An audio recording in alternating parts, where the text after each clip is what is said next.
Hello students, economics के इस class का जो आज का हमारा टॉपिक होगा वह होगा deflation and open market operation.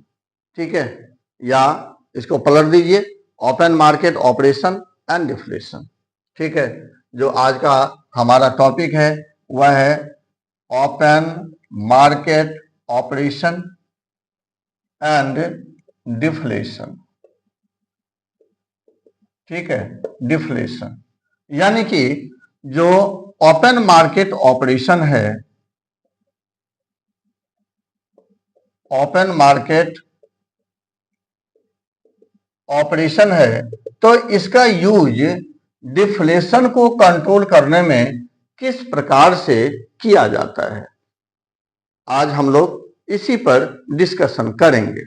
ठीक है, तो सबसे पहले तो अपने लोग लौटते हैं कि OMO क्या है भाई। ठीक है, यानी मीनिंग ऑफ OMO। ठीक है, OMO क्या है? डियर स्टूडेंट्स, आपको पता होना चाहिए कि OMO एक ऐसा प्रोसेस है जिसके through central bank open money market में सिक्योरिटी पेपर या सर्टिफिकेट या तो बेचता है या खरीदता है। सही है, जब मनी सप्लाई को कंट्रोल करने की आवश्यकता होती है, कम करने की आवश्यकता होती है, तो जो RBI है वह सिक्योरिटी पेपर्स या सर्टिफिकेट को ओपन मनी मार्केट में बेचना शुरू करता है। उसी प्रकार से अगर मनी सप्लाई को बढ़ाने की आवश्यकता होती है, ठीक है, लोगों तक परचेजिंग पावर बढ़ाने की आवश्यकता होती है, तो जो बेचा हुआ जो सर्टिफिकेट्स है, जो सिक्योरिटी पेपर्स है, तो उसे RBI के द्वारा खरीदा जाता है। सही है, RBI उसे खरीदना शुरू कर देता है, यानी कि वापस लेना शुरू कर देता है। यही प्रोसेस है, इसी का नाम है OMO यानी ओपन मार्केट ऑपरेशन।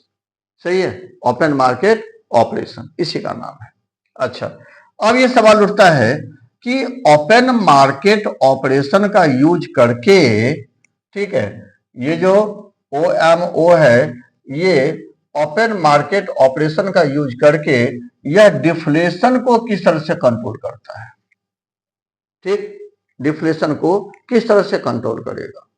तो डियर स्टूडेंट्स, मैं इसके लिए आपको बता दूं कि जब डिफ्लेशन की स्थिति होती है तो ऐसे में लोगों के पास परचेजिंग पावर नहीं होता, ठीक है, जिससे कि वो डिमांड क्रिएट कर सके। तो आवश्यकता यहां पड़ती है कि भाई लोगों के पास तक परचेजिंग पावर को पहुंचाया जाना चाहिए। ठीक है, तो लोगों के पास तक ज्यादा से ज्यादा परचेजिंग पावर पहुंचाने के लिए अब सेंट्रल बैंक क्या करेगा, RBI क्या करेगा? RBI जो बेचा हुआ जो सिक्योरिटी पेपर्स है या सर्टिफिकेट्स है, उसे वह वापस लेना शुरू करेगा। ठीक है, उसे वह वापस लेना शुरू करेगा एंड बदले में लोगों को जो मैच्योर्ड अमाउंट है वह देना शुरू कर देगा। सही है, यानी सर्टिफिकेट जमा करता जाएगा एंड जिसका जो अमाउंट बन रहा है फिक्स डिपॉजिट के रूप में, वह अमाउंट उसको वापस करता जाएगा। और इस प्रोसेस में, ठीक है, लोगों के पास बहुत ज्यादा purchasing power all of sudden आने लगता है। एकाएक इकट्ठा बहुत ज्यादा परचेजिंग पावर आने लगता है।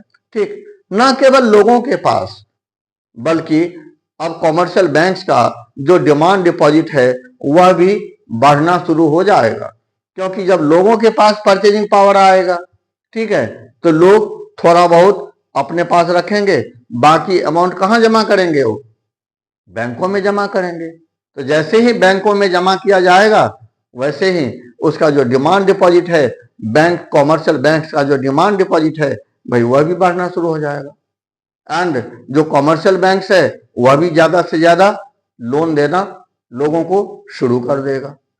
ठीक है, तो इस तरह से बहुत ही तेजी के साथ लोगों के पास परचेजिंग पावर का पहुंचना शुरू हो जाता है।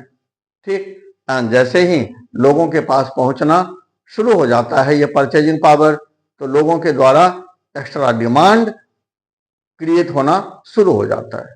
ठीक है, एंड जब लोग एक्स्ट्रा डिमांड क्रिएट करना शुरू कर देते हैं, तो जो डिफ्लेशन की स्थिति है, जो मंदी की स्थिति है, जो डिप्रेशन की स्थिति है, वह ऑटोमेटिकली खुद ब खुद कंट्रोल होने लगता है। ठीक, तो इस तरह से OMO का यूज करके, जो चाहे RBI हो या सेंट्रल गवर्नमेंट हो, ठीक है, यह डिफ्लेशन को दोनों मिलकर के कंट्रोल कर देते हैं। ठीक, तो इस तरह से उम्मीद है कि आपको यह टॉपिक समझ में आया होगा। ठीक है, कि किस प्रकार से OMO का यूज करके डिफ्लेशन को कंट्रोल किया जाता है। क्लियर?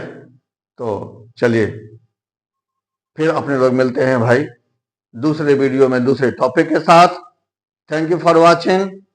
वंदे मातरम, जय हिंद, ऑल द बेस्ट।